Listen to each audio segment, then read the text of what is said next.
StreamYard. Okay. What is this crap? Where are we? Studio. Are we live? I If you think. want to join the stream, which it Oh, looks I'm like, live. We just did it right now. We're Nice. We're Yes, you officially are live. live on YouTube. Okay, great. Hell This is yeah. amazing. Just in time for tomorrow's debauchery with this guy. Which tomorrow. What's tomorrow? I mean, the dragon rider wants to ride a dragon tomorrow. I did not see that. I spent 10 hours today working in 105-degree heat and walked in time. In fact, while Omar's talking, I'm probably going to go wash my face because it is sticky would be the word. All right. First, I'm going to finish this. Yeah, the logos. I mean, look, for a lot of people who are Christian, or even into any form of like Christian mysticism, like these concepts are going to be pretty familiar, right? On especially on the larger scale of it. Now, the Christian mysticism would utilize different stories pertaining to the logos, like Rosicrucian, different variations of Christian mystics that were fully Christian, but then also fully Gnostic in the perspective of searching for the meaning behind the mysteries. Not in the quote, not in the branding of that. We're looking for that. So, logos, just as Balderson said, would be like the word, right? So you could say, like, in the beginning, there was nothing or no thing in space except unlimited potentiality. So, whether you want to say that there was a singular God who decided to create in the thought process, that they always like to refer to God in the cosmic mind or the universal mind. So before a word would be formed or the word would be formed, there would be the concept of formation, right? There would be a conception of creation, right? Now it could happen in such a way, and God would only know, that the conception and the creation is the same thing. That there's a possibility that the word in which we would see materialize, in fact, exists only in the same form. Like, let me sum it up. In the beginning, there was the word, right? But this word was never spoken because, as they say, the universe is constantly expanding. It means that the word is still being spoken, right? That first word is still being spoken. That creation is still creating because we are inside this first word. Right. And inside of that first word is the potentiality for every single word, thought, and action that's ever been created and could ever be created will exist within the singular word referred to as the logos. And that's probably, I would say, the best overview of that. But the concept of logos becomes changed through Stoicism. A lot of writers took the concept of the logos, like Philo of Alexandria, combined, Judaism. He was a Jewish. Philo was Jewish, right? But he was also like well read in the mysticism. Philo of Alexandria, great writer, great like thinker, and so he combined Greek philosophy combined with Judaism, right, and described the logos as like God's image, you could say, but not saying that you can confine God into a figure. So it's not paganism, right? Saying that in all of creation that exists is a reflection of God because it came from God. It's inside the word and a part of this word, right? Almost like everything that's created is an instrument or a tool for you to understand God through. That's where you hear about the concept of like the reflection. I am you, you are me. This is a progression of how Philo first like kind of created what would be this concept of not really personifying God because he was a Jew, but making God relatable, which progresses later into the concept of Jesus as God. Remember, Clay, I've told you I understand why, because having an interpersonal relationship with God, sure. Right? That's a beautiful thing. And so the Jews were in a conundrum because they can't do what the Greeks did and the Romans did because they specifically cannot create God's image, whether in a calf or whether in a figure or anything like that. So They Yeah, kind of it's started lots writing of- about it in this yeah. form. And actually, the Muslims really, expanded on it further. And then the Jews backed around during like the 1200s, during the 600 years where they ruled Cordoba in Spain. And that's where a lot of like the Jewish, like mystical writings came from, through the influence of the Arab influence of Islam, which was really Sufism again, which Sufism is a beautiful thing, because it describes, you can only describe God by what it's not, like what he's not, they would say. And then you have John. I think the Gospel of John talks a lot about the Logos Well, as it would progress. I wanna You're talk you're a- muted, Clay, my brother. Am I muted, or is it just because it's No, low? no. It's I 'cause can it's hear you low. now. Okay. Yeah. So I want to go into that a little bit because, and I don't know if you caught the opening when I was kind of going into kind of the etymology and the definitional understandings of what the Greeks were what the Greek language actually means. The Latin word for logos is the word. However, that's not the language that John wrote in. He wrote in Greek. Yeah. And so when he wrote it, I'm actually going to read a much better translation, and hopefully this would be more to what I was saying. Essentially, I believe there's a 4-step process to observing reality. First is virtus, which is virtue. Second is logos. Logos means reason in Greek, okay? And then third is logic, or logic, which is actually the Greek way to say that. And then there's purpose. I forget what the word is, but I'm going to read John 1:1 with the actual proper translation and see if you can derive where I'm going with this. In the beginning, excuse me, it's not in the beginning. There is no the. In beginning was continually the reason, and the reason was toward the God, and God in nature was continually the reason. Now that's a totally different translation from the word was God and all of that, right? So Yes. logos there does not mean the word. It means reason. So when you actually understand now what reason is, in that context, is it that God was the word, or even Jesus was the word, or is it saying something else? Is it saying that the reason was toward God? There was a reason that things were happening, a continual reason from the beginning, and God was continually the reason. It's a totally different concept when you actually understand. And here's the thing about John. I want to point this out for people too. John, much like those people in that time, was, in my opinion, a well-educated individual, and he was speaking to other people who were like-minded, well-educated in these things, philosophy, that sort of thing.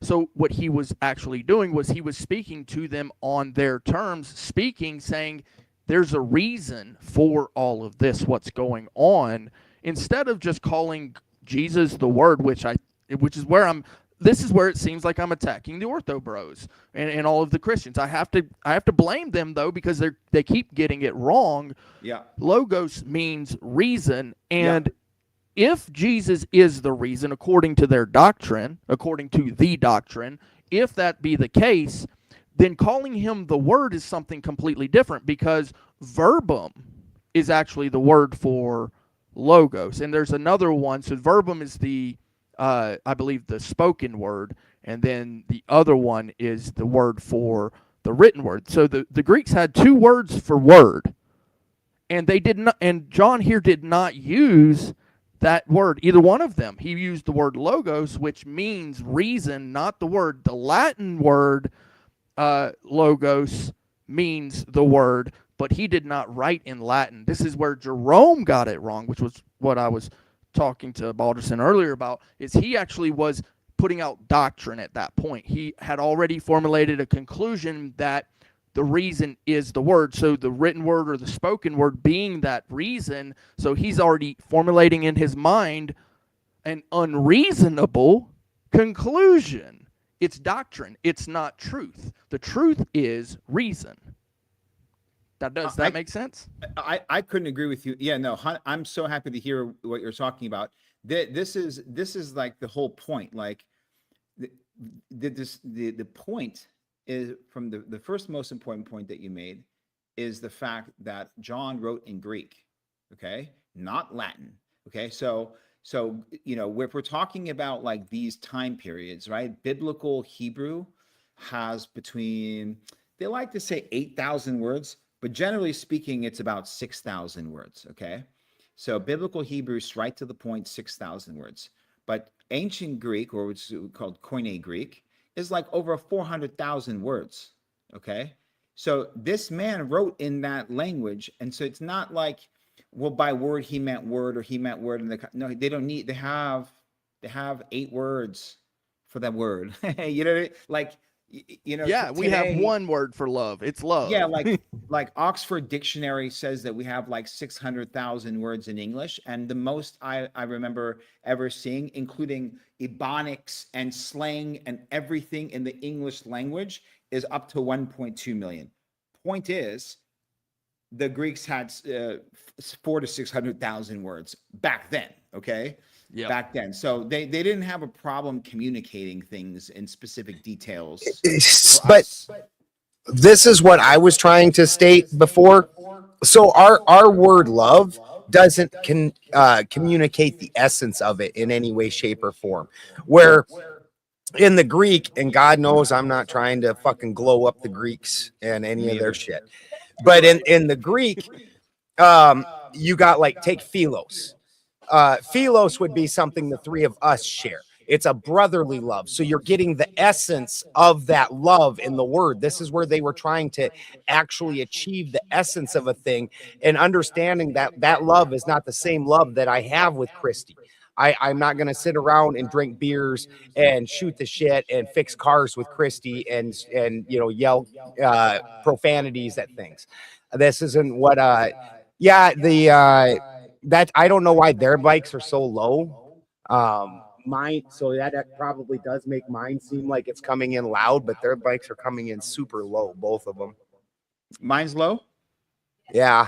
Here, tell me now. How And now? there's Yours an is better echo now. too. Hold on, let me see about that. It just started with Omar, so I'm good. How about now? Your mic when you turned it up is good. Hello. Hello, hello. No, it's me. See, my mic is your microphone is picking up my mic. Like when I talk, it's picking it back up and feeding No, it it's back not. to us. No, it's not. How about now? My mic is low because it's a shitty mic, just so you know. I can hear you pretty well. Yeah, we can't hear you at all now. Me? Yeah, It I mean, went low like again. barely. Hold up. Testicle difficulties. How about now, huh? So much better. Okay, I'll just do this. I'll do this like I. Okay, how about Yeah, now? it's like you're a professional. How about now? I'm gonna do TML style too. Yeah, TML. Yeah. We're doing TML style tonight. All right. So it in the Greek word, you're catching more of the essence of that particular love. You understand that. So then in the English, because we don't try to capture the English, and that's actually a Germanic thing. The Germanics, we don't have the same system as the Greeks did. The Germanics, we just make up a whole new word like yeah, like, and that's gonna mean, the way you feel when you look at a fucking jar of peanut butter, like, like, and so, but the Greeks are trying to put the essence of that particular love into it, where we would have to then attach a whole bunch of other words, like, this is the love that I feel between brotherly people like Omar and Clay. It's not the love I feel for my wife. That's already all built into that one singular word. Yeah, I just pulled it up and just to confirm what Clay, what I guess we're all saying. John, and again, that book, we don't actually. I mean, just for the audience, like, we don't really know who wrote it, but it's attributed to John. But regardless, it's a masterpiece, beautiful masterpiece of writing, timeless. And so of the word, right, in ancient Greek of his time, he used the word logos, right? But That's one of 6 words he could have chose. By the way, the word rema means spoken word, saying, and utterance. So There he it is. didn't choose to say that God said, because God doesn't have a mouth. He understood things. He didn't say epos, right? Because it wasn't a word, a speech, a statement, right? Often poetic. It wasn't even a poetic statement, meaning like, right? He didn't choose to use the word onoma, which means a name, which is also dictated as word in the name. So he's not using specifically the name that they're referring. That's where they get it wrong. And finally, he didn't use his phone, which means his voice, sound, or spoken expression. So if John, now we have to dictate, does the guy know Greek or does he not? So if he was trying to say anything that had to do with any being going, ah, he had words for it, very eloquent words. He chose logos, which is referred to as word, but it means reason. But it's, even if you go to Greek, other Greek writings, the logos is the order in the chaos. So like if you have like the chaos or the right, the order comes from the word, the logos. So the logos comes through, and then there's order, and then there's chaos everywhere else, which chaos could also, doesn't mean like chaos the way we think. It means like uncreated, like unmanifest, like unlimited potentiality, you could say, like dark matter, for example, right? That's what the chaos means, where there's no order or there's no reason. Unknown. Yeah, and so in my book, The Corazon, I have this writing called The Thinker and the Seeker. And I'll just drop it real quick because it's about reason. The thinker cannot exist without thought. A consciousness that does not try to define its existence through quantification is inconceivable. The reason is reason, right? Capital R. The reason is reason. Yes. Reason is the reason we must know, right? That's how we're created in the image. Like the moth to a flame or the mosquito into the light, all matter searches for the way back inside, back into the eternal womb, a return to the source. Yet a seed has but one purpose, to grow. This is the reason we seek to see inside the caverns of the soul, for we must keep searching until we can see once again. For when we return into the primordial darkness from which we came, we expand our understanding of everything from within this abyss. For in the nothingness of pure potentiality is creation truly understood. Right? The reason. This is also the source of our fear, for we fear what we do not understand, and darkness, ignorance, as well as the dark part of our soul, is the ultimate fear, for within this darkness we expect to find evil. But when we enter the temple of the Eternal Mother once again, we will see that within the womb of the cosmos lies the pure light of which all messengers described.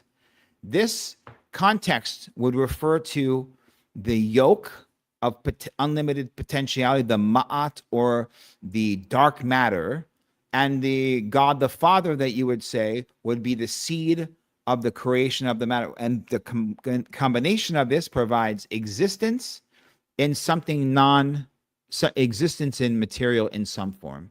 This is why everything has a masculine and feminine. This is why the Holy Spirit, in as far as the Jews would be concerned, was a ruach, which is feminine. The soul we have, the neshama, is feminine.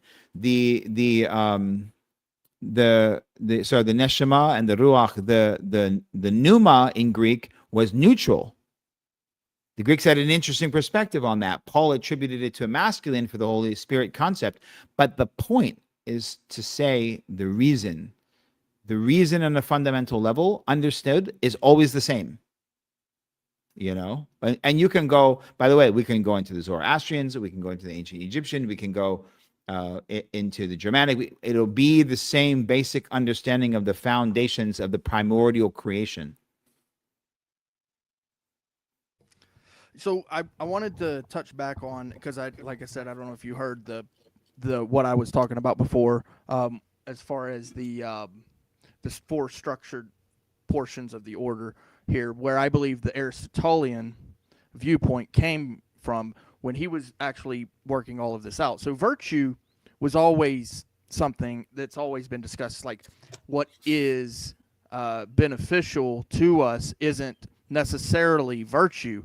So virtue doesn't necessarily mean good or bad. That's just power. Virtus means power. So if we look at like what's beneficial, could you actually for us name any virtue that you could think of? Honesty. Okay, honesty. That's great. So perfect. And what that is essentially you've named what you've observed in reality. You've actually gone through all of the steps and decided that honesty is a virtue because you've gone through all the steps, and it's actually circular. But you've used reason primarily, and reason itself is circular. Okay, you've made a judgment call, which is good. This is a good thing, in my opinion. That's where I would say it's in my opinion, right?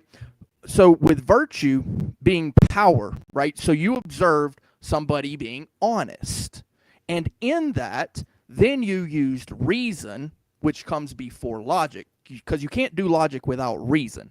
Okay, when the ortho bros run around going, "Oh, you do know the 3 laws of logic," well, they have to use reason in those 3 steps. In those 3 laws, there's actually reason before logic. So with logic, which is logik in the Greek, I think there's actually another word for logic as well. But regardless of that, then you go to telos, which is purpose. So you've got virtue, which you observe, and then you reason what that is. That's logos, and then you determine or deduce or derive what the purpose is. Through logic, you find the purpose, which is telos. Those are the 4 steps. Now, I also believe that between logic and telos there's a few other steps that you could take, but those are the 4 basic steps. And the first 3, and there are other forms of logic, right? So obviously, the 3 steps is what gets thrown around a lot because it's kind of the most basic form of logic, but there's other forms of logic where you can do other steps in logic. But before that logic comes is reason. And reason is where we're actually personally or personalizing it, personally taking that information about the virtue and applying it. So it's actually circular because once we get to telos, we found a purpose, we repeat that and come back to virtue and find what we can do with the next one and the next one and the next one. And this is why it's actually circular. And especially that also kind of points out, and I hate to do it to the ortho and the Christians because they're saying, "Oh, that's circular reasoning." Well, yeah, no duh. That's exactly what it is. Yes. Backtrack just like 4 seconds. You completely, your microphone went out. I heard that. I thought that was my earpiece. Okay. So when it comes to the telos, it becomes circular reasoning because you have to go back to the beginning to find another virtue to reason logically what the purpose of it is, and then so on and so forth for all of the virtues. And this is where morality and principle in ethics is derived. This is why we can reason what is good and what is bad. And then at that point in time, you begin to realize that itself is circular reasoning, but it shouldn't be a problem that it's circular reasoning because reason itself, like you mentioned, is the reason. Mm-hmm. Does that make sense? Am I hitting the nail on the head? 100%. The idea that in Hinduism, they have samsara, the endless cycle of birth, death, and rebirth. So what's not circular? Now there are circular, like when we're talking about like debate and formal debate, like you can't say, like there's a point for to call out a fallacy of circular reasoning. But if we're talking high enough, where is it not circular? If you're, you know what I mean? If we're down here talking about like gay rights and Republicans and Democrats, and we're down here in the matrix, yeah, of course you call out circular reasoning as a fallacy. But when we're talking about this, it's all circular.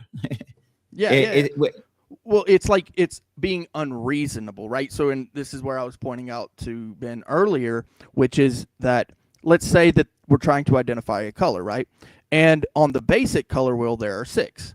But at some point, we have to realize that there's not an actual identifiable color there. If we become reasonable, we can call it red, orange, or red, orange, red, or so on and so forth. But at some point, if we go red, orange, orange, orange, red, red, red, orange, red, orange, and we just keep going on, that's unreasonable. Infinity is not a reasonable number in a basic format, right? For us and application when it comes to purpose in the telos, right? So when we're doing logic and telos, we're going to try to find a good enough reason. That's where reason is the good enough. That's where reason is actually where we derive our principle, ethic, morality from.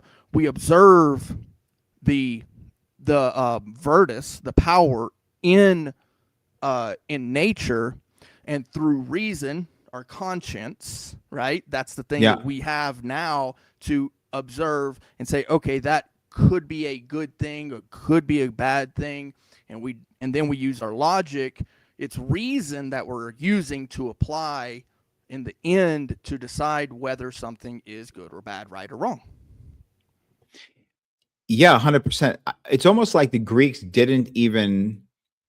It's almost like the Greeks started at reason. It's almost like if you look at like the ancient worlds, the Greeks, by all accounts, I mean, they learned they learned from the Egyptians. I think that's kind of understood, right? They went to Egypt, and Egypt was there, okay, and when they got there, the pyramids were there. Guess what? It was already there, and they understood things. In Sumeria, Mesopotamia was already there. They understood things, and and even in the lands of Avesta, which would be where the lands of Afghanistan, Iran, Pakistan, and so on, they had Zoroastrianism very old as well, and they have the Asha, and so like the Asha is like is a divine feminine, but it's also like the concept of like the essence of the truth itself, right?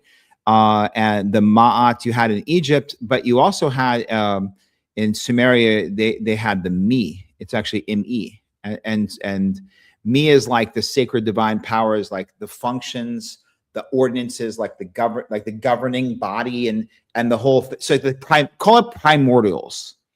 Let's just call it primordials, right? Sure. But the Greeks came in with the logos, which specifically it takes all that into consideration as the reason. Almost like the Greeks had Baldus, and you follow me on this? Like the Greeks had the gods, right? So Zeus and Athena, and they had like, we're going to explain the reasons, like the reasons we're here and they're here. But then they had to recognize that those gods came from the Titans, right? But then they knew there were the primordials, and they just kind of left that alone. Like, hey, we understand this, but that's like formless, voiceless, opinionless, right?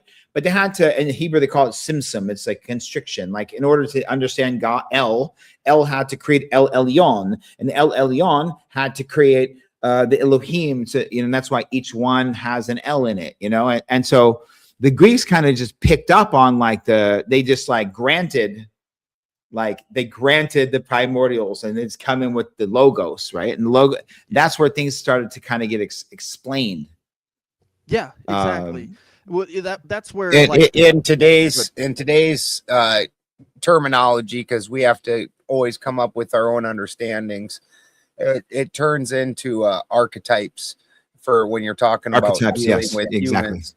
And so you're talking about just these primal forces that are very generalized, and that at one point in time were very pure. So pure rage or pure beauty. This is why, like, when you're talking about different gods from different systems, they're the epitome of that term. The most beautiful goddesses in each system, they're so beautiful that man would weep when they see them, because they're the epitome of just that specific principality.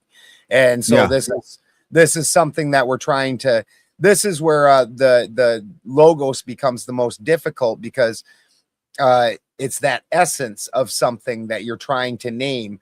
And an essence isn't something that I can't, if Clay has never experienced the feeling that happens when a group of dogs all of a sudden that got along get into a dog fight. I can't make him feel that feeling. I can't make Omar feel that feeling. This is something that you have to literally, without weighing and measuring, feel and understand. It's like me trying to fucking explain to you how chocolate tastes good. Like, if you haven't had chocolate, you just don't know, bro. Like, hey, you know, nothing I say is going to show you what chocolate tastes like. And this same thing applies on these greater ideals. So when you're talking about the primordial things, these were the very purest essences of these principalities and these ideas. Yep. Yeah. Now this is where with the Greeks specifically, I don't know if that's necessarily what they would have called the gods, but it does definitely leads credence to virtue, which is virtus, which is power, right? Which I mentioned that comes before reason. So observing a virtue, which could be, goodness, kindness, mercy, forthwithness, all that, feel good stuff. What we've already essentially named in our societies, because this is actually what it's really about. It's about how we get along with others. In my opinion, is about how we get along with the world around us. And we do this through identifying them. So once we've identified them, so that's that. Okay, I saw that action taking place. I know that's a thing. And then you go to reason as to why it's what you want to call it. But you do that through the deductive logic. And then comes the telos, which is the purpose. But there are other steps, like I mentioned, between telos and logic. One of them, in my opinion, is the actual naming of them. So verbum, or what was the other Greek word you used earlier for the spoken word? So that actual action comes after the logic, but it's before the purpose, so that when you get to purpose, essentially you can start to apply it. That actually, I was looking at this. It's called activated virtue. Verbum. Verbum, It's all right. Yeah, it's verbum, and then there's You've already identified what it is. You logicked to make sure that it was what you thought it was, and now you're actually physically or verbally naming the thing. That's after logic, and then that way you can apply it. Also, before verbum or naming, actual physically naming it, comes before purpose comes judgment. Judgment actually is worth applying before you get to purpose as well, because without judgment, or what we've already identified as judgment, without that virtue, because that's actually a virtue as well, we can't apply it properly.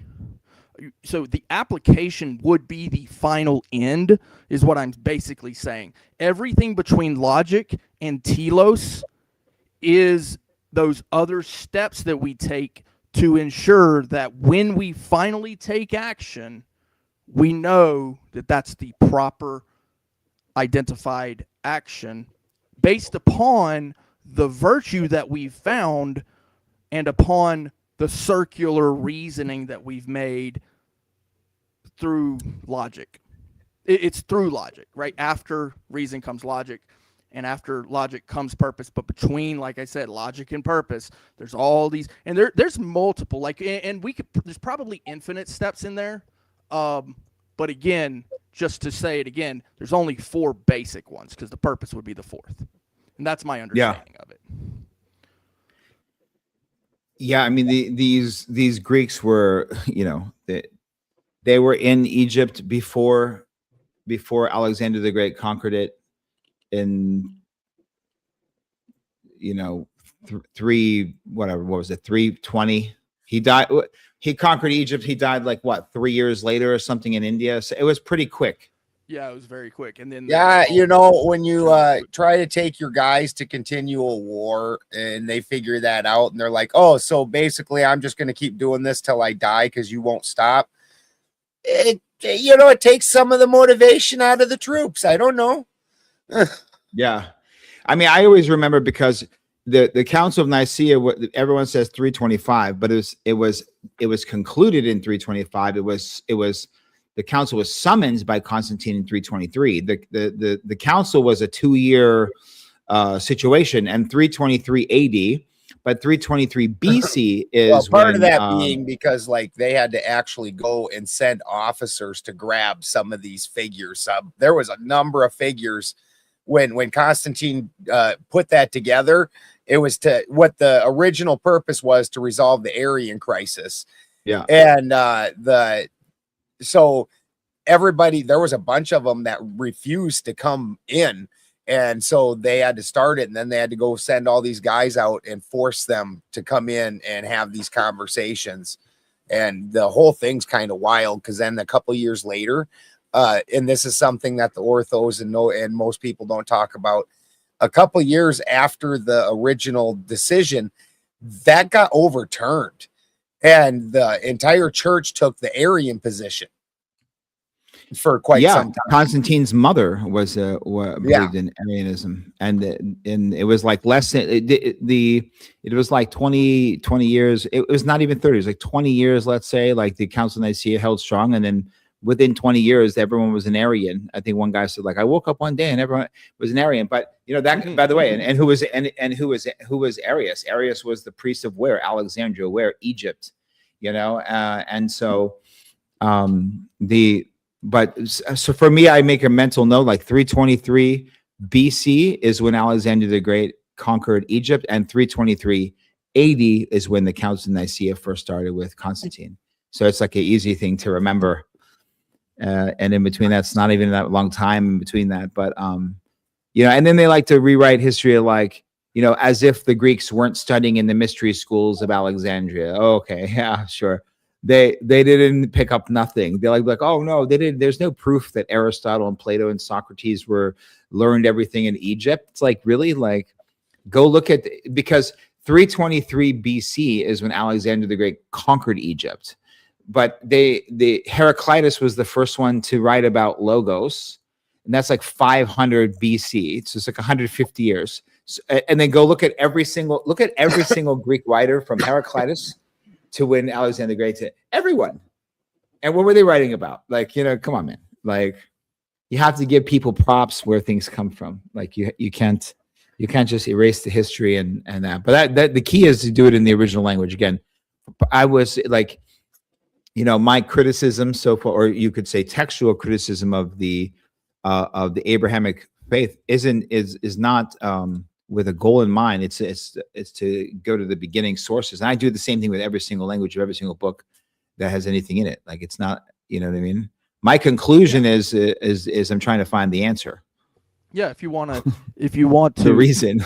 Yeah, the reason, exactly. Why? If I could, I'm searching for the reason, dude. Yeah, if I could ask the guy, hey, why did you write this? And then he can explain it to me. Obviously, I'm going to want that answer over some rando in a funny hat, like, what are we doing here?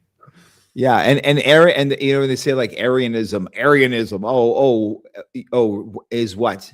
The fact that he basically taught that Jesus was divine and created by God and was the Messiah, but was therefore not eternal or equal to the Father because he was created by the Father. Oh, he's such a fucking heretic. Yeah. Well, burn him. So like earlier I mentioned that I wasn't really trying to pick on like the ortho bros and the debate bros and all of that. And with the understanding of what these words actually mean, right? Now, here it is. I actually part of the problem is that you're actually going back to source. They take the truncated version that was ported over without any credit given by people like Thomas Aquinas and Jerome, all of them. where they went and started porting these ideas over and putting them in. But then obviously you can't say, hey, we got that from the pagans. Like, Yep. that doesn't have as good a selling point when they're like the pagans are dirty and barbarians. So Yep. like, yeah, we got Guys. that from them. So, but it's the church, it's the Orthodox church's twisting of it, and they didn't have great understandings of it. They really it's super weird because like dude, I was just on God Logic's channel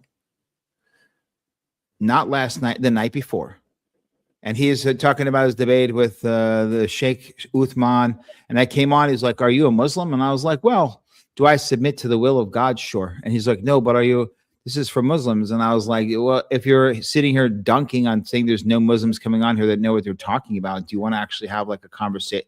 Like, do you want to actually have a great conversation on the subject? Or do you just want to keep dunking on these people who don't know what the fuck they're talking about? And he's like, that is what they want to have, is that second thing. Well, that is what they want. Yes, I'm now understanding these things, but not when it's pointed out though.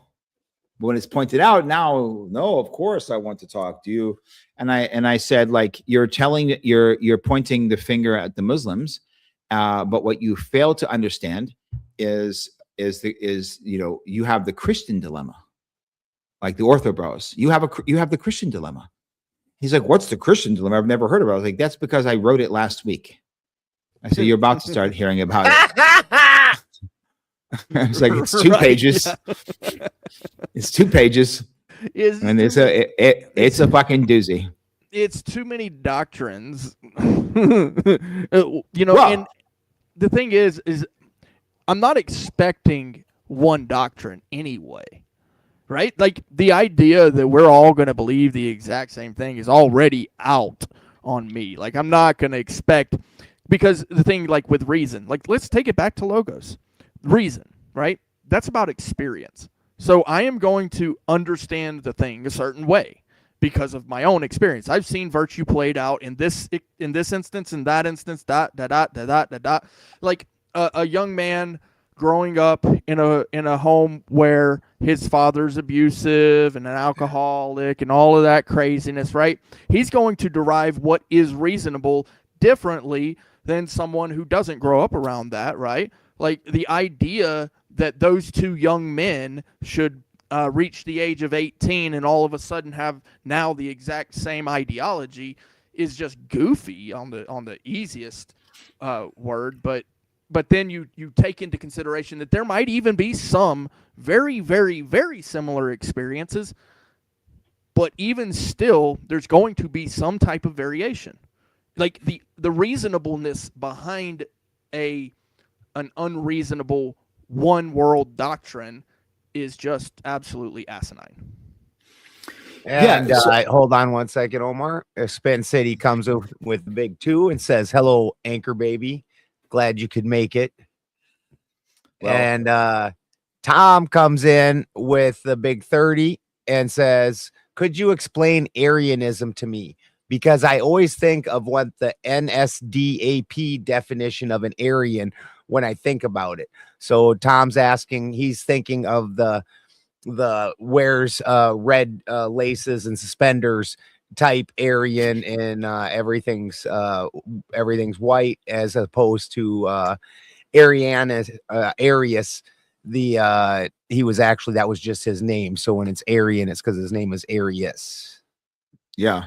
Arius was a priest of Alexander. He was a priest of Alexandria. He taught that Jesus was the Son who was created by the Father before the universe. Quite frankly, even I would debate against what he's talking about, except when you're saying that the soul of Jesus, because I know my soul is eternal and your soul is eternal. So we all come from the same source of eternal life, but specifically Arius, which he probably believed what I did, but he was a priest of Alexandria and he's early church father, so to speak. And he taught that Jesus was the Son who was created by the God at the beginning, before the universe, right? With an intention, right? A reason. And he was exalted and divine. and he was sent down on earth. So he fulfilled the concept of the Messiah, but more than that, he was also, so he's the because remember, the Jewish Messiah is a man. The Jews believe the Messiah is a man. He'll be the king of the Jews. There's nothing, there's nothing, and Messiah is a later creation also. So it developed, but so he believed that the Jesus was the Messiah, but also the Son of Man, or the Son of God, who was created by God before the universe or matter was created. He is divine in nature, but the only one thing, so he grants all Trinity, except the Trinity is, well, actually it would be a Trinity, because in order to have a Trinity, there has to be a triangle. And a triangle means something's on top, God the Father. And then the two parts down here would be Jesus, the Son of God, who is divine in all aspects. And then there would be the Spirit, or the Ruach, or the Holy Spirit, to connect them into eternal connections, right? And so that's funny. Has anyone broke that down from the Trinitarian argument? So here's a triangle. Show me how they're equal when something's above something else, you know? You can turn the triangle however you want it. Yeah, so they'll say, no, it's actually a circle. But anyway, so that's it. He basically confirmed and affirmed the divinity of Christ in the personhood of Jesus, in the will of God the Father before creation. The only thing he said was, sorry, guys, the Son is not the Father. That's it. He basically just said the Son is not the Father. And they go, oh, but guess what? Everyone at the time was an Arian. There was no such thing as Arian. You know why? Because it was what everyone understood. Everyone understood this only makes sense. It only makes sense then, and it makes sense now. That's the furthest line that logic can come into when we're talking about a human, until you blow up the brain and go, that was God? Equal with the creator of the universe? Which is silly. So just like Gnostic, just like barbarian, just like Arian, these Romans like to brand, and we do the same shit here, leftist, right? Anti-Semitic, you know, we do that branding little weak beta shit now, and we got it from the Romans, you know, and the British got it from the Romans, and we do that shit right now. But yeah, that's basically it. He affirmed everything. I mean, honestly, the funny part about this is all we're trying to do is, when we label people, is categorize and identify them, which is honestly just logos. Like, you are literally just trying to figure out what they are and make a word that would encompass all of that into one word. It's honestly one of the best examples that I've ever seen of it is the Silmarillion, which is Tolkien. And in the Silmarillion, everything began as a song. So you can imagine this is a sound, and each sound, like if you hear a specific song, you know what that song is just because of those tones. And as those tones gain density and are weaved together, that sound is literally the material version of that song. So, and I've always appreciated that a lot, because most things, when you heat them up and they start coming apart, and they start breaking into smaller pieces, when they reach a certain state of chaos, they will first, like metal. A lot of people are going to understand this. If I take a torch and I throw it on some steel, first thing that steel is going to do is start producing light, and it's going to actually make light that you can hold in a dark room and walk around with, and that just gets brighter and brighter as you heat it up more. Then eventually, and a lot of people have then heard this also, is eventually that steel, if you get it too hot, will start screaming. And that sound is literally those particles, the same as the light was those particles leaving. The sound is now also leaving. And that sound that you're hearing is literally the name of that thing. Like, that is the basic makeup of that thing making that sound. And this is what we're trying to deal with here. So everything on this place has that feature, its own individual song, its own individual name. In all occult circles, this is why, if you know, they call it the true name. And if you know the true name of something, you can have power over it, because now you understand the very substance of its being, and you can delve into that. This is in occult circles, this is such a huge concept. That's my understanding of that as well. Yes. Yes. Perfectly said. By the way, yeah. By knowing its true name, you can have power over it, and you can summons it. That's, by the way, this is also why Jews today won't say Yahweh out loud. Literally, by making the sound of its name, you are bringing it into being, because just that Abracadabra. sound, if you know this true essence of it, that sound alone is it. Yeah. By- It's a manifestation. Yeah, the abracadabra. Abracadabra means what I speak, I create. Hebrew, in biblical Hebrew, by the way. And just to touch on something, because I started and I stopped. On God Logic's, after he got past this thing of trying to cherry pick people to make fun of, not even debate. I told him, I said he's missing the whole point of the thing. Like, your problem as his problem, because he's arguing an ortho-bro position, is that you're pointing at the Muslims, but the Muslims and the Jews have the same creed. Like, the Jews have the Shema Yisrael Adonai Eloheinu. There is no God but God. Jesus affirms the Shema, right?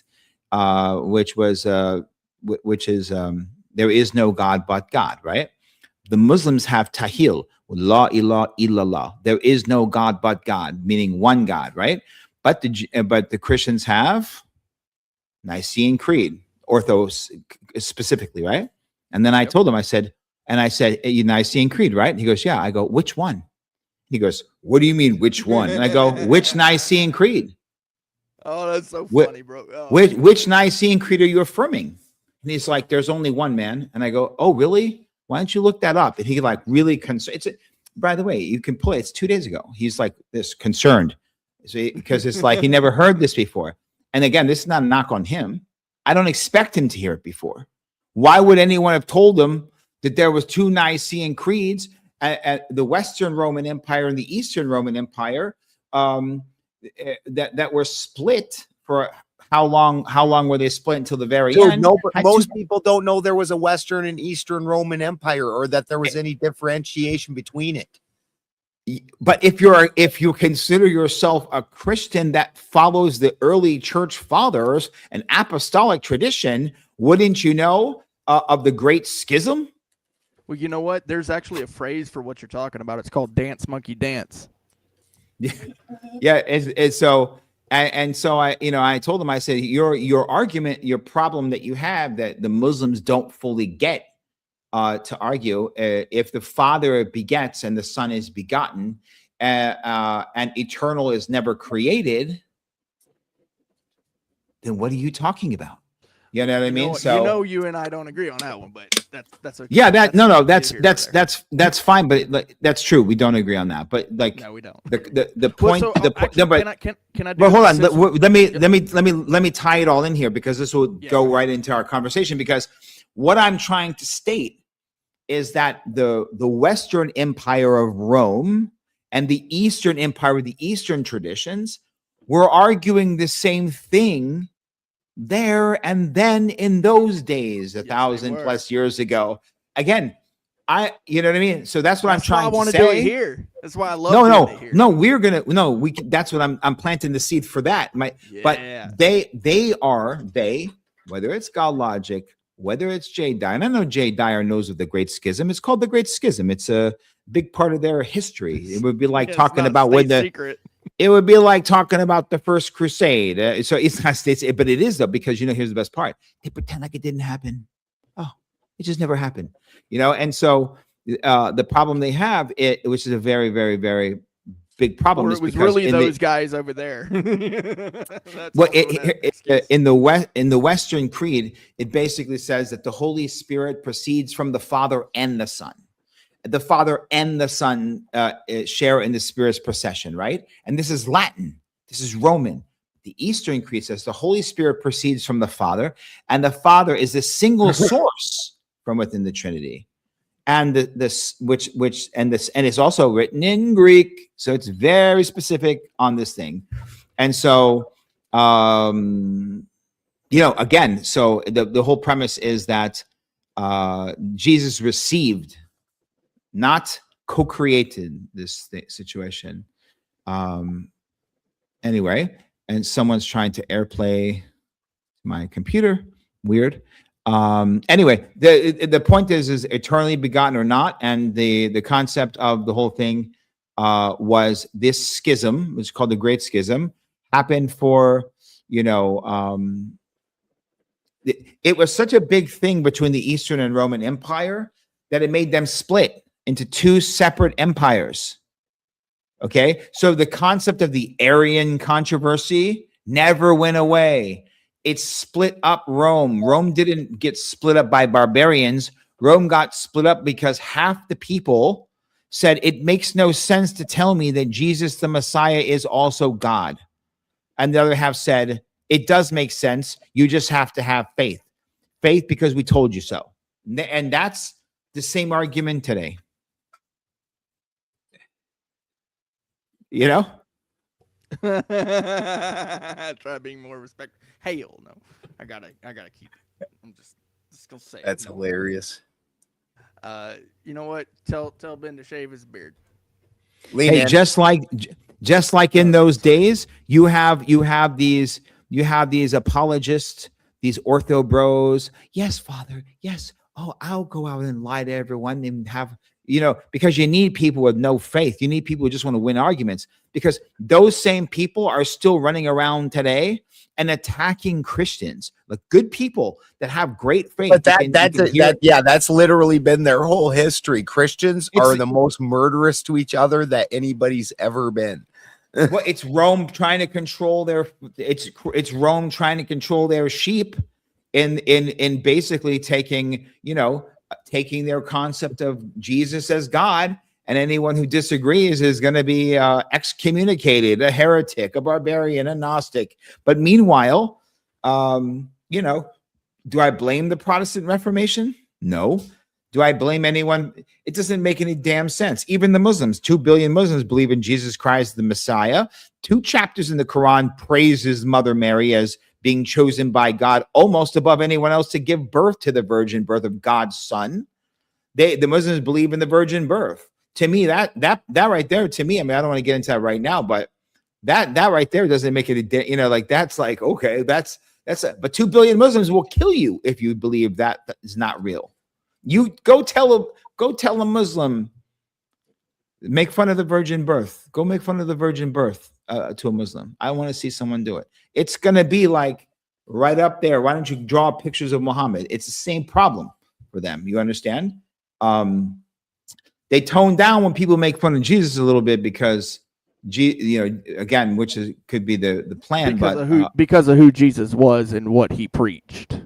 No, to him, they believe Jesus was the Messiah, and will return and slay the Dajjal, and he was born of a virgin. Right. It's the idea that Jesus has been paganized to the level of becoming God, that they tread lightly on who, what, where, because 2 billion people have confusions as to who and what. So, but if you go talk about Mother Miriam, go make fun of the virgin birth and the virgin mother to a Muslim.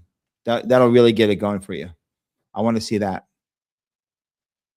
So earlier we were talking about what we were calling, like I mentioned, the dance monkey dance, the identifying and then speaking it into existence kind of thing. Manipulation through the sound, through the word, that sort of thing. I actually mapped this part out as well. That one, which is verbum, or the other one which you identified as well. The 2 words that are in the Greek. I put it in the private chat so we can refer to it, because I'm not very familiar with verbum, that either. I just never remember the other one. It starts with I thought it started with an S. Sure, it's not the S one. Someone Maybe wrote S. Maybe verbum is the. Oh, hold on. So logo. No. So know no, there's three. verbum means word. Ratio Rima. means reason. Rima. That was the other one. Rima and Rima and Lexis are the two. That's written. Right. Rima is spoken, Lexis is literal. And then you've also got like I mentioned before, verbum. So that's Yeah. 3 of them. Right? Yeah. But regardless. Okay, so You have that but you exists. have the word ratio, which is reason, but Right. in a different form. Well, yeah, logos it's still logos though, right? No, it's a lower Rationale. version. It's a meaning that they have. Meaning that the premise was that logos was a very specific thing that was used for a very specific reason, and even the word Right. reason as applied down here is lower. It's a different word, which was going Right. to what So your that's when you point. begin to do logic. Ratio would be when you begin Yes. to do logic, right? Okay. Yes, Okay. So according to what I'm understanding. right. So going off of the 4 basic steps in identifying reality and applying it would be virtue. That I also identified as the baseline, which is the innate conscience, which contains the seeds of virtue. Right. Then you go to the cause. That's actually logos, which is where you identify reasonably, where you discover your place in the natural world. Okay. The next step, which is the pathway, that's the deduction, the logic. It's training your mind to use a strict form of deduction, right? And then, of course, before you get to purpose, which is telos, that's where what happens is what you're talking about the other logos, which is speaking things, and you've identified them already. But what I did was I mapped it as the vehicle. It's funny because you were speaking of it as if it was the vehicle too. It's a marker essentially, right? So if you put like a scratch in a tree to let yourself know that that's the place where you were at when you come back through, that's the place you need to come back by. Eventually, you have enough markers, you can identify a trail, right? So you're actually physically and mentally just off the rip able to mark, which is verbum, which is formulating the purposes and your signs, right?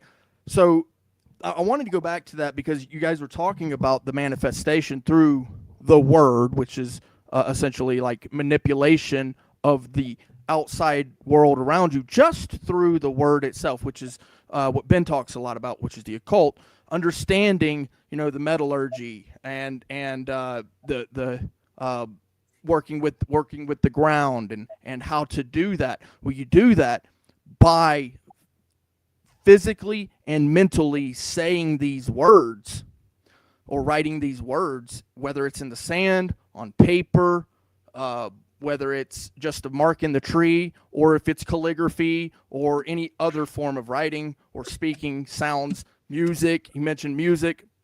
So that exists between after you've logicked what is reasonable, you've identified the virtue in it, obviously, and then it's before the purpose. So you are, at that point, going to use it for a specific purpose. Yeah, I just wanted to take it back to that because I thought it was very interesting because you were identifying it as something that is a practice. What's the actual word for that? Not the occult, but the with the metallurgy and the medicine and what's all that called again? Alchemy. Alchemy, right? Alchemy. Perfect. Yeah. Yes, that's the word. So alchemy works that exact way. And so it's very interesting because that's actually something I believe that came a little later after Aristotle started to identify. I'm going to imagine that it probably came through the sciences in the Greeks. But it was probably something that also was observed and used prior to that. Like you mentioned, the Greeks were right there in Egypt quite often. They were all throughout the Middle East. They traded constantly with all of these areas, all of the European areas. They were in trade, obviously. but the ideal there of using words to essentially work with the reality around you, it's always been there, right? It's just that they identified it that way, and so does the occult, and so does alchemy, medicine, all of these things. And Chicago artist comes in with big 10 joules, which is a thumbs up. Thank you, Chicago. And how's it going, brother? And yes, alchemy definitely does what alchemy is attempting to do is break down those component pieces of everything and find out the true essence of it, and then bring that back out.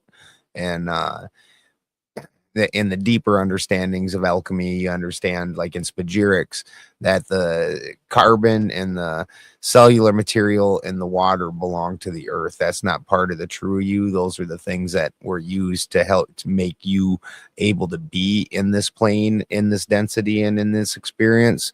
And so if you want to reach the true you, you must burn those things out and get rid of them, and then recombine the other pieces in order to get to a purity. Yeah, and Yeah, I want to. the key word is essence. So Yes. so because if you say like the sciences of chemistry would be the science of matter, and alchemy would be like the science of spirit, right? And so the essence is the key word. If you take the essence out of something, then there's strictly matter, materia, creation, material, which is called materium, right? So the essence is the key to the alchemy, right? And combining those two or separating them is a very distinct thing. Yeah, You that's know, the you difference can- between chemistry and alchemy. Chemistry has no Exactly. understanding of the spirit involved in it. Like as a chemist,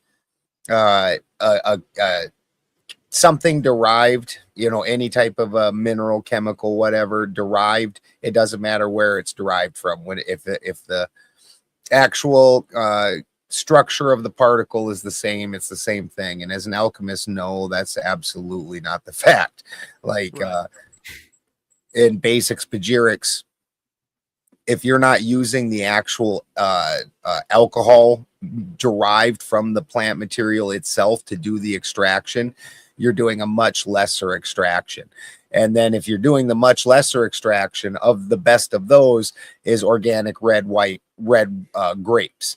And if you're doing, and that's got to be 7 times distilled in order to do it, in order to bring that to a sufficient purity to not be creating variances in your initial product that's, just intolerable. Yeah. So essentially, and this is literally going back again to stinking logos, which is reason. You are identifying the reason. When you're doing the alchemy of it, and I believe this is again, where many Christian groups and Christians get it wrong, is their understanding of why a thing might not be the best option, right? When it comes to those things. And a lot of them don't practice any type of alchemy at all because they derive. They did.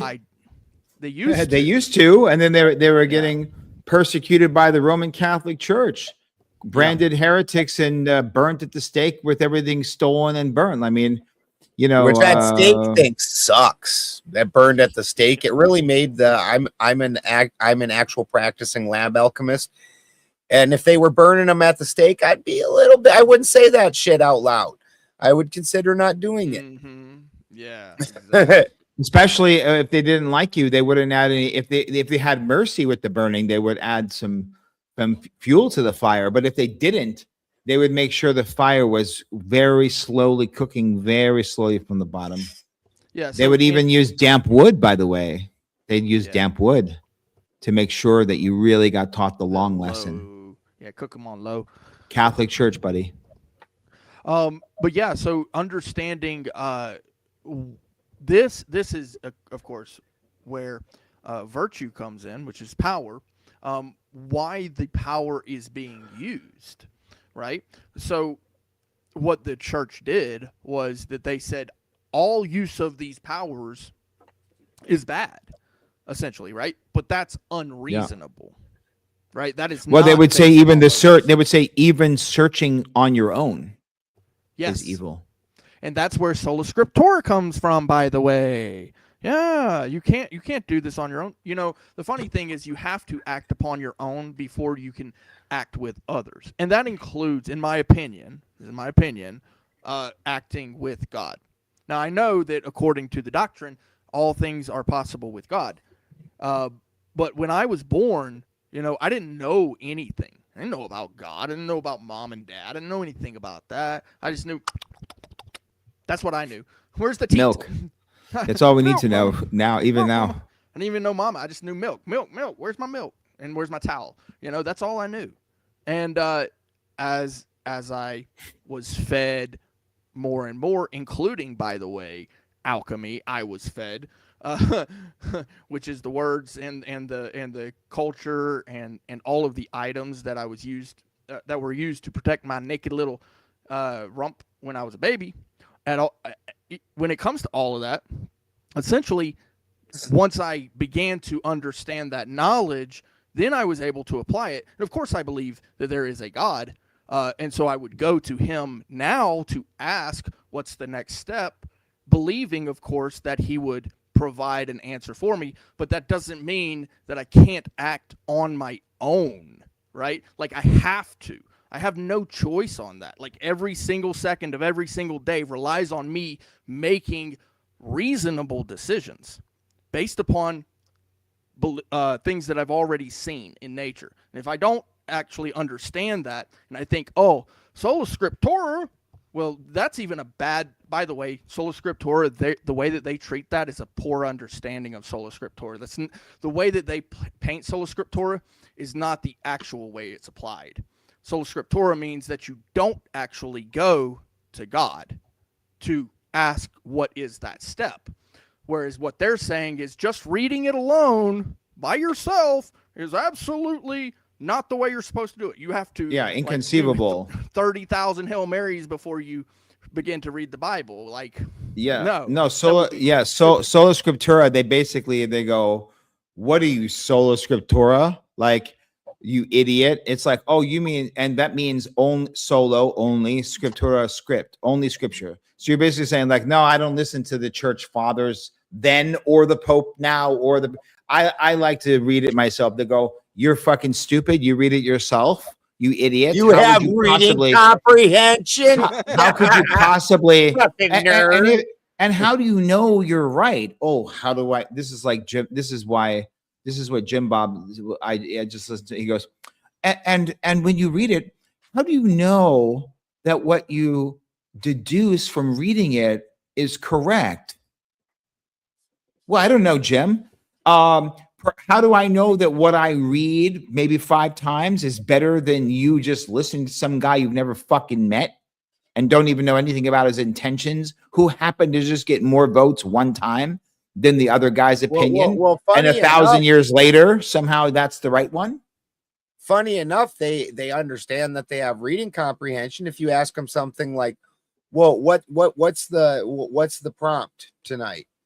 Oh, well, they can understand that and understand the meaning of the prompt, but it's just the Bible that they've got a daddy fetish is what the deal is. Yes. And so we're picking on them a little bit for sure. I'm picking on someone. I'm going to always pick on somebody or a group of somebodies who would like to tell me or anybody else that they should not trust their own logic. In fact, they should trust the logic of someone else that you've never met and what they think, because a lot of people in a row have appealed to consensus and appealed to this authority, of which I don't recognize. Yes, that's called an actual problem. Yeah, that is a problem. I'm here for that. It's unreasonable. Like there's a point where faith is useful, in my opinion, or that leap, right? That you take, saying, okay, we need a little more, Clay. Huh? Oh, we need a little more. Okay. So there's this point where at some point I go, yeah, this is reasonable. You know, I could definitely get along with this. The identifiers are there. the Virtus, the power. Look, I recognize the power, right? There's no way that that's not power right there. And they say, well, wait a minute. Are you talking about power that we've never heard of? No, that's not reasonable. And I'm looking at him like, I don't care whether you've heard it or not. It's just what it is. That's where virtue actually does come in these concepts. What we understand already, what we already know exists in reality. And so saying at that point, well, where do you derive your epistemology from? Yeah, all that shit. Yeah. What they're doing at that point is trying to obfuscate from and try to misdirect you from pointing out that, yes, even they too, at some point, rely on circular reasoning, because reasoning is circular. Reasoning is circular. Can you hear me? Well, literally, Yes, sir. logic has to be circular. Balderson, where do you derive your epistemology from, Mr. Balderson? The history of the fucking world that's been recorded of everything that we even have access to in the history of Earth. What do you mean? Exactly. Right, Balderson? That's fucking A right. That's Where fucking do you A right. derive your where do you derive your ontology from? Everything that we've ever had written by any ancestor on any corner of the earth that exists today for me to learn from. You dumb fuck. What Even about just- you? Yeah, even just upon basic knowledge things, right? Like, so left is not right, right is not left. Like, who's going to argue with that? Well, but God, at that point, God is not man. Man is God. That's like I've reasonably God is not- identified both of those statements based on reason and reason alone. Nothing else has driven me to that answer. And literally the only thing that differentiates that would make anything at all not circular is experience. So like, if I'm trying to, how would I Great point. explain the taste of chocolate to Clay or Omar without saying it's chocolatey? Like, I don't know, it's chocolate. Exactly. Good luck. Yeah, you know, obviously you should understand what chocolate's right? But if you haven't experienced it, it becomes circular because I have no other way to explain to you what chocolate's like if you've never had fucking chocolate. Well, It's funny when I used to teach meditations, I would tell people, I said, in a room full of virgins, the person who had sex one time is the tantra master. No one knows the difference. I love it. That's fucking great. Let's go. Go ahead, Wallace. fucking A right. Fucking but a joke. They're like, whoa, guru, something. My guru, what? They're like, guru. I remember one time they brought me there, like, oh my, I'm like fresh out of the jungle. I'm like, Big Bad Howard. Yo, What's up, brother, man? what's good? What's good? yeah. Can you hear me? Looking clean, sir. Thank Yep. you, sir. Yeah. What was you guys just talking about? Sorry. We're talking about the logos in general and just how it's derived and how it's applied. Like right now, we're talking about the way the ortho bros and the general debate community, like the red pill guys and whatnot, are applying it, and the deficiencies of those applications. We're also talking about your ancestral sworn enemy in the Roman Catholic Church and everything they derive from that ultimately.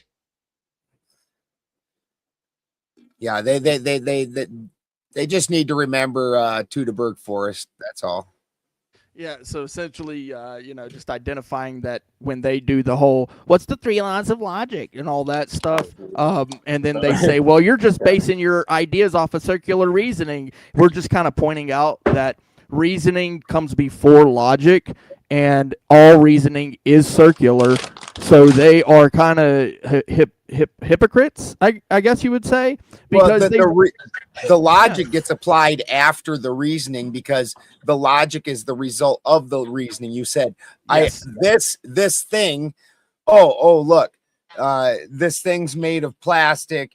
It holds water. It's able to hold on to liquids. Oh, it's a cup of some kind. You know, I've already applied all the reasons in order to come up with the logic, which is the identification of the thing.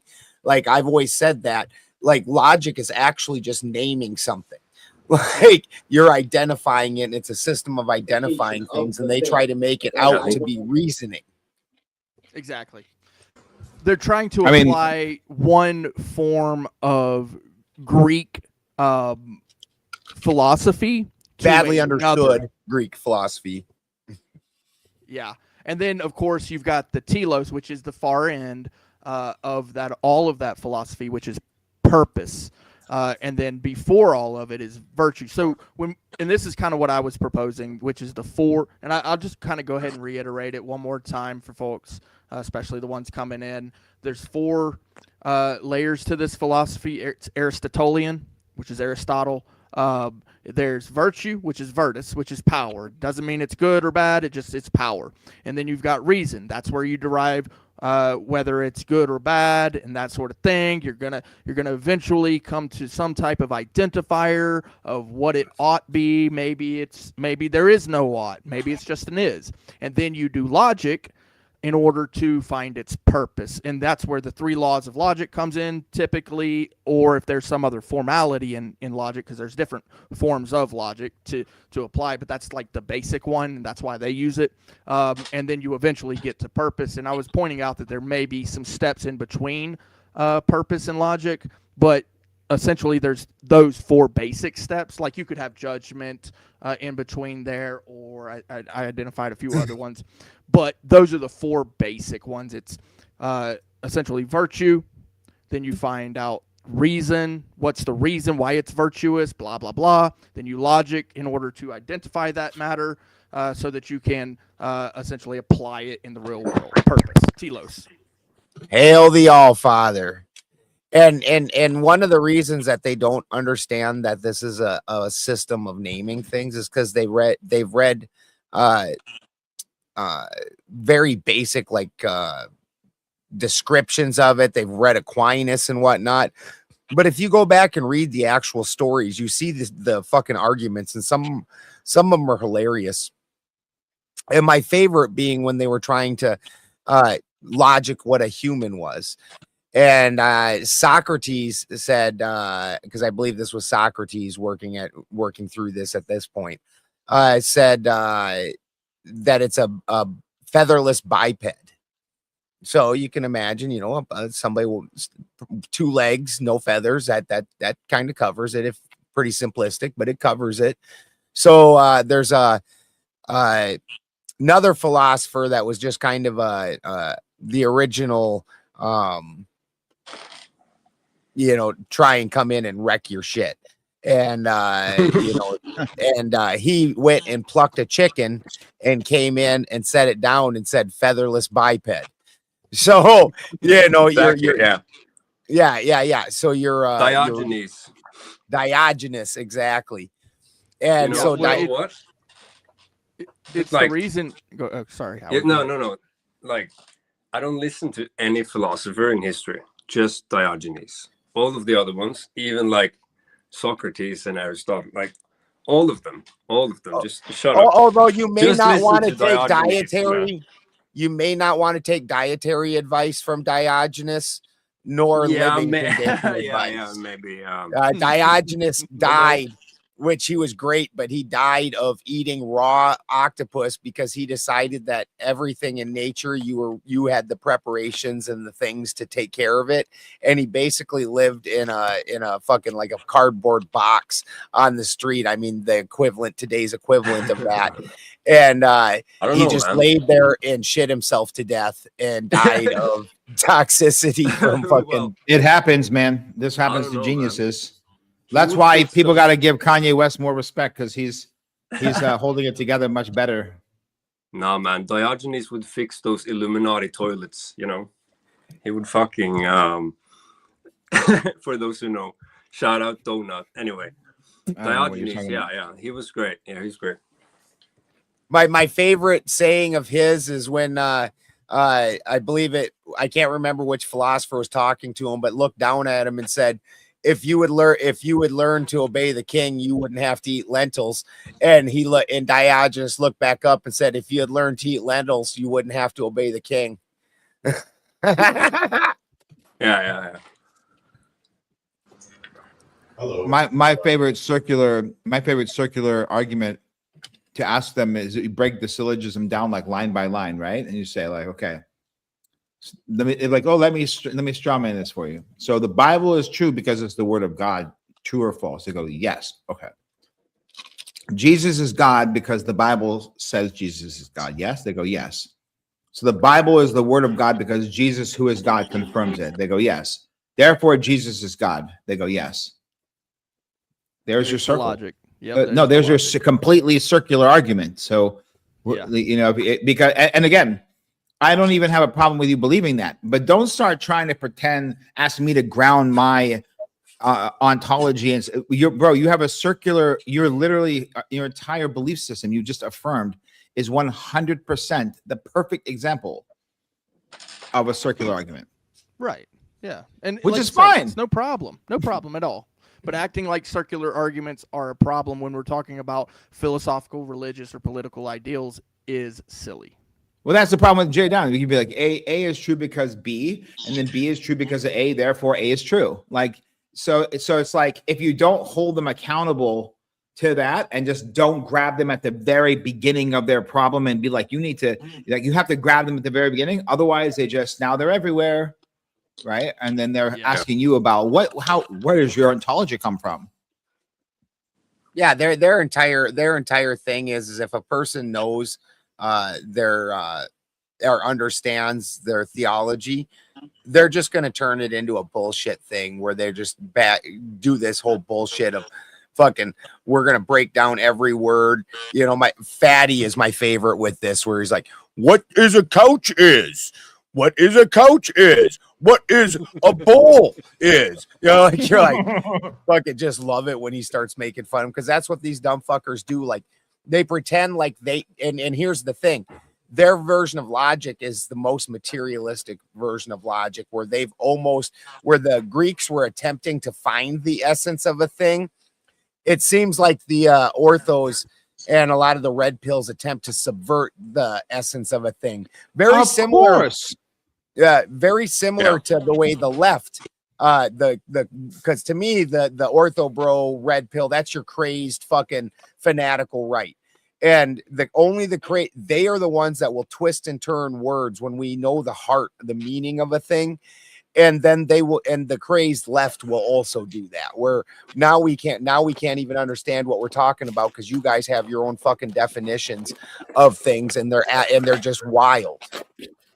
Well, bro, you're arguing in the middle of the pandemic, and if you accept and grant what they grant, you're basically arguing that 3 masks are better and more safe and effective than 2. You're granting them that 1 mask is going to even do what it does, because now you're over here arguing that 3 masks is better than 2 because CNN said 91% compared to 82% effective. You're like granting them like the fact that so you don't believe in boosters, motherfucker. I never said the shot is going to work. I also said that you changed the definition of the word vaccine. You changed the definition of the word vaccine. Homoousius. What do you mean homoousius? The Romans took 2 different Greek words, put them together, and act like it's always been there. Fuck you. I'm not granting anything. You know what I mean? I'll grant it if we're being casual, like with vocab. I'm granting we have a great conversation. Clay and I, great. We can work. We move through things. But if you're going to be a prick, like, we're not granting nothing. Explain that concept again. You know, and so we're not getting past that first thing. It's just their weapon for crashing debates. If you look at Andrew Wilson, what? I don't know how we can move forward. What do you mean by mean? I mean, I'm sorry, I just don't understand, Benjamin. What do you mean by mean? Yeah. When you say look, what do you mean by look at Andrew Wilson? What do you mean by look? Tell me. It's the most Bill Clinton bullshit I've ever heard. It depends on what your definition of is. Like, shut the fuck up.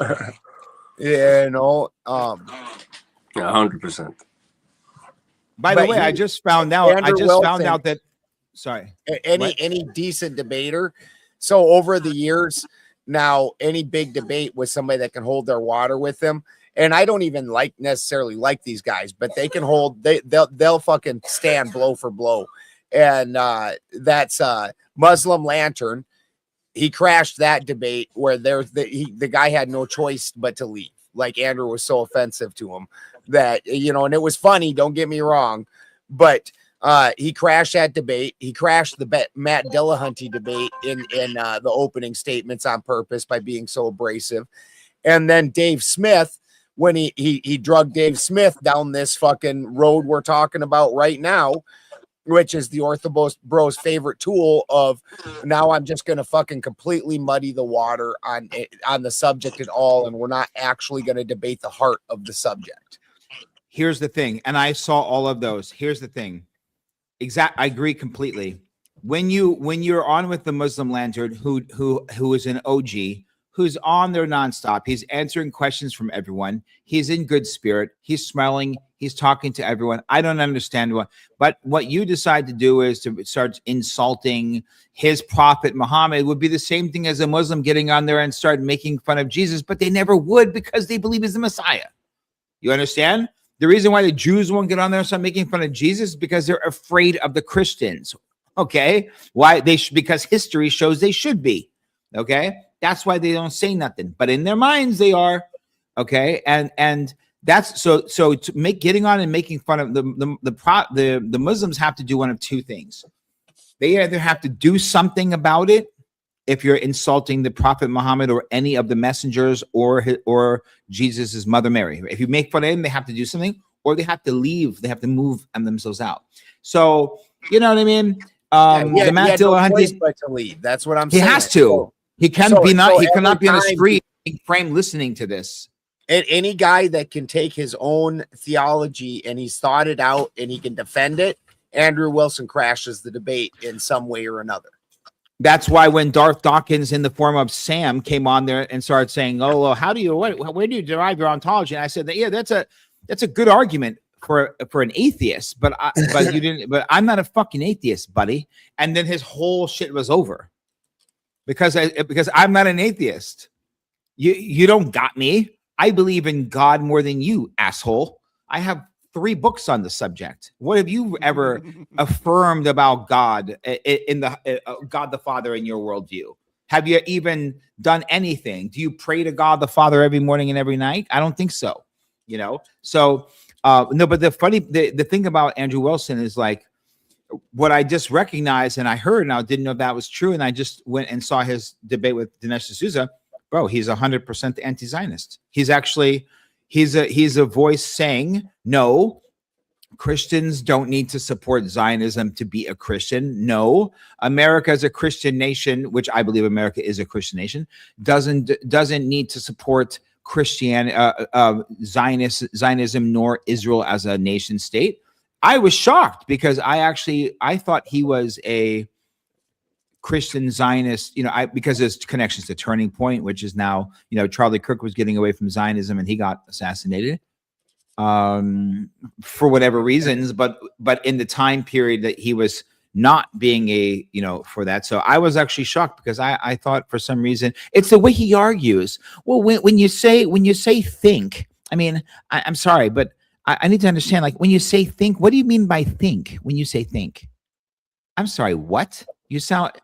You're fucking confused at the word think? Thinking is. Oh, well, we have to be clear on our terms. No, you're trying to fucking dig yourself out of this fucking grave. And I'm sorry, you're not a teenage girl. You're not one of my daughters that I'm going to stop what I'm talking about I don't need to teach you about what someone means when they say think. Very goddamn well what I mean. Think, answer the goddamn question. They're not used to that type of fuel. No, they're not. No, they're. You know what I mean? And you're the guy that was in Vegas with us in the debate who's taking pictures of us and posting it up. He's about to have a fucking come into Jesus moment in his reality tomorrow. Let me stop this. Whatever. You going to Vegas tomorrow? No, I'm going. Oh, I would stop my. Hold on. Remove. Hold on. You're. Oh. So I haven't heard about this. All right, we're at the 2-hour mark, anyways.